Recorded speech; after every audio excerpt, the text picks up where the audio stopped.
A very good morning to my respected teacher and my dear friends. The topic of my presentation is selection of techniques and metrics, and under this I will be covering the criteria for selecting an evaluation technique, the 3 rules of validation, selecting performance metrics, and the commonly used performance metrics. Now, the first question is, what are metrics? Metrics are defined as the criteria which are used to evaluate the performance of the system components. Now, selecting an evaluation technique and selecting a metric are the 2 key steps in all performance evaluation projects. The 3 techniques used for performance evaluation are analytical modeling, simulation, and measurement. The key consideration in dealing the evaluation technique is the life cycle stage in which the system is. Measurements are possible only if something similar to the proposed system already exists, as when designing an improved version of a product. If it is a new concept, analytical modeling and simulation are the only techniques from which to choose. The next consideration is the time available for evaluation. In most situations, the results are required immediately. If that is really the case, then analytical modeling is probably the only choice. Simulations take a long time. Measurements generally take longer than analytical modeling but shorter than simulation. However, we can say the time required for measurement is the most variable among the 3 techniques. The next consideration is the availability of tools. The tools include modeling scales, simulation languages, and measurement instruments. Many performance analysts are skilled in modeling. However, lack of knowledge of the simulation languages and techniques keeps the analysts away from simulation. The level of accuracy desired is another important consideration. In general, analytical modeling requires many simplifications and assumptions, such that if the results turn out to be accurate, even the analysts are surprised. Simulations can incorporate more details and require less assumptions and hence are more closer to reality. However, measurements, although they may sound like the most real thing, but they do not give accurate results simply because of the environmental parameters such as system configuration, type of workload, and time of measurement. Another consideration is the trade-off evaluation. The goal of every performance study is either to compare different alternatives or to find the optimal parameter value. Analytical models generally provide the best insight into the effects of various parameters and their interactions. The cost is another factor which is very important for projects. Measurement requires real equipment, instruments, and time. It is the most costly of the 3 techniques. However, analytical modeling requires only paper and pencils and also obviously the analyst's time. Analytical modeling is therefore the cheapest alternative. Salability of results is probably the key justification when considering the expense and the labor of measurements. However, most people are skeptical of analytical results simply because they do not understand the technique or the final result. The next we come to is the 3 rules of validation, which states that do not trust the results of a simulation model until they have been validated by analytical modeling or measurements. Similarly, do not trust the results of an analytical model until they have been validated by a simulation model or measurements.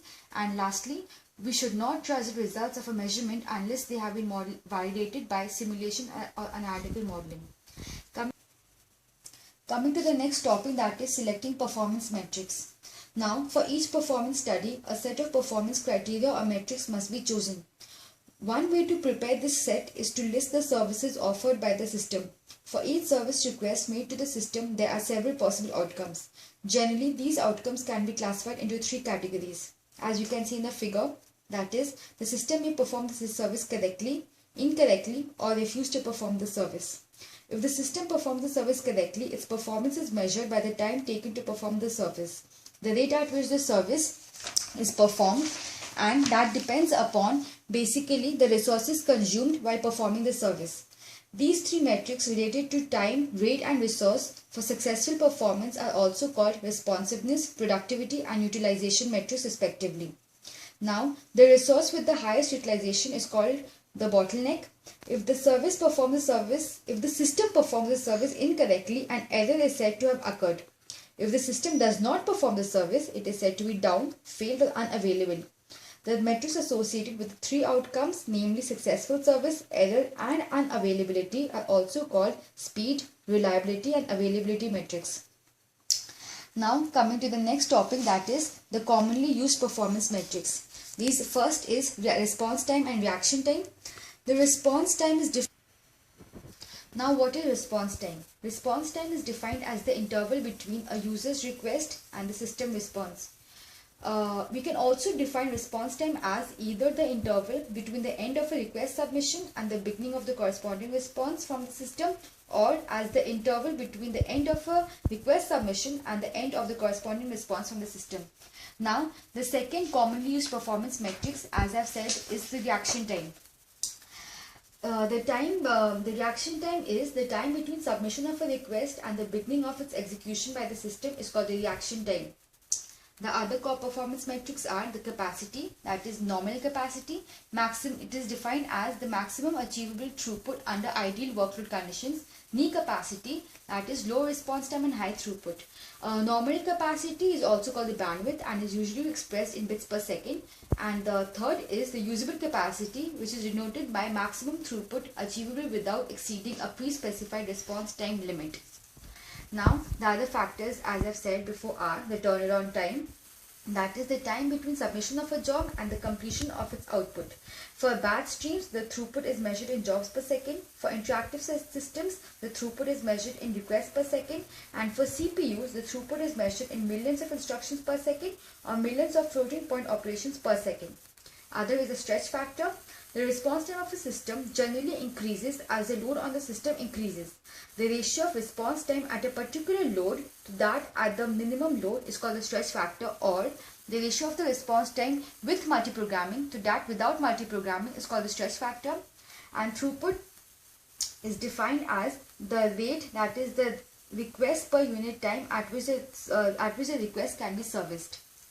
Now the other performance metrics are efficiency. The ratio of maximum achievable throughput, that is the usable capacity, to nominal capacity is called the efficiency. Utilization. The utilization of a resource is measured as the fraction of time the resource, that is the resource when the resource is busy servicing requests. Thus, this is the ratio of busy time and total elapsed time over a given period. When a resource is not being used, then it is called the idle time. The third is the reliability. The reliability of a system is usually measured by the probability of errors or by the mean time between errors, which we can also call as the error-free seconds. Lastly, the availability. The availability of a system is defined as the fraction of the time the system is available to the user's request.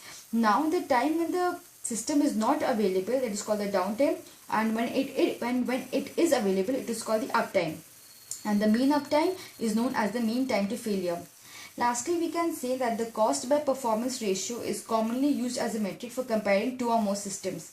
The cost includes the cost of hardware or software licensing, the installation, and the maintenance over a given number of years, and the performance is measured in terms of throughput under a given response time constraint. Thank you. Any questions? Yeah, I have a question. Can you explain how do you select the performance metrics? Yeah, as I've said before and I showed in the diagram that the performance metric that we select, first there's a system and it requests for a service. Now there are two options. Either the system can service the request, or it cannot service the request.